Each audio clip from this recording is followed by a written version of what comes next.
करत रहा तो हरा को नहीं हो गलो अकाज आहा ऐसे करके सोची था का बात अगे मैया बड़ी सोची तेरे दादा का भौजी अरे मर ए भौजी का बनेले बानी आहा का बड़ा प्यार से पूछत नहीं का बनेले बानी जैसे कि अब तो भूख लगल बा खाना दी राशन सुन दे के घर बनी का कि भाई भोज बना दिया मां तरीका तो राशन सुने ना जाइए तो परेशान केन करी हम वीडियो कॉल बात करते नहीं एक जगह माने दिन से गरी है करते रहबू हम सब ठीक है तो फोड़ हमर मामा के ऊपर फोड़ दा हां फोड़ दा कौन ना किसी लाई जो कहता नहीं खाना दी भाभी भाभी है कौन ची करबा आहा तो जाए ना हम अपन बियाह कोली महिला के लिया के रखे तनी भौजी खाना बनाए करत रहन दिन भर रोक बना के दी है अता करा दा अपन बहनिया से बियाह करा दा हम सबके बहनिया के छोड़ी आई दे तो नहीं करोड़ी नाम ले अब ना ले छोड़ी दोबारा नाम जोड़ दे जाइए तुम नक्शे बिगाड़ दम रहू और सी माथा खराब बाटे रर भैया पर हमरा अरे लड़का ला ले का हो खाना बना ले लो हां एकदम का खाए के भाई बताइए पहले एक देखो बबर होता हां कि हम लड़का से दूर रही ज्यादा फिर भी दूध का थपिटा हो जेबू ए सोच ली का सोच ली खाना का बना ले बरू कर तो का खाए के बताई ना आज का बना ले बरू कैसा मुंह से आई बड़ी के हम लड़का और देख ले रोगे लगा बस ठीक है लड़का रोवा देख लो आप पकड़ी अपन ले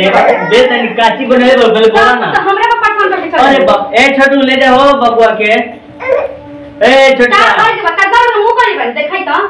तेरा कन्नी को क्या ले जा मैं बुझाता का क्या इसमें दिमाग जो खराब करी मुंह दिमाग लगा इठा तालू सुना अपना तारा बाबू जी खिया पिया ले नहीं तो लेके एक हाथ से रोटा उठा ले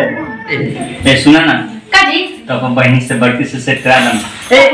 बड़की से सेट सकल में देख ले बनी देखिए ना मोबाइल में सकल में देखिए तो सुना ना कौन तो नहीं सकल में हमरे बहिनी हम बहिनी को पता करें का हां ये वो नीचे बा हां तो भूल तो हमने तो रोवा खाए कर देता जैन तो फोड़ मोर मोली फोड़ बहुत भाव बाबूजी का देले बड़ा मलिया ना ना तो बाबूजी के खंडे तक का देले बड़ा बाबूजी हम तो देले 10 लाख रुपया ले जो लूट के रख ले अच्छा माय बेटा जन मिल के सब हां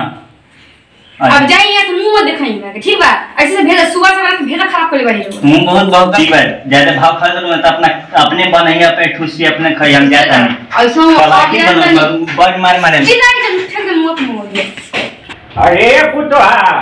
आहा आगे निकाल रहो अरे भाई आ गए थोड़ा खाना उना खिलावा हो हां खूब मैं अभी रात दोनों बेटा के खिया के खूब आतना तना भेजनी है और खिया के भेजन का अरे बड़ी काट के भूख लगल बा खेत में से ओ सामनी दवनी करके ये बानी का खाए की बतानी पता दी बना दे तनी अरे 4 गो रोटी ठोक दो उतने में हमार पेट भर जाएगा ठोक दी अरे हां ठोक दो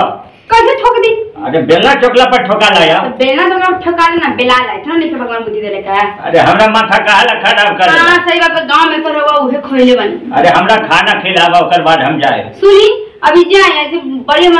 सर दुखाता ठीक बा मैं टेंशन अरे सर दुखाता हम सब कुछ व्यवस्था कर दे रवानी तू खाना का है ना खिला दे कहत नहीं कि खिलाई दे तू अरे काहे बोल दिया नाम से बात की अरे देख अरे सुन मत जाओ मार न दो ठीक बा टाइम पर दे कहत नहीं कि लोग छे सदर और तोरा मार भागे ना ये सब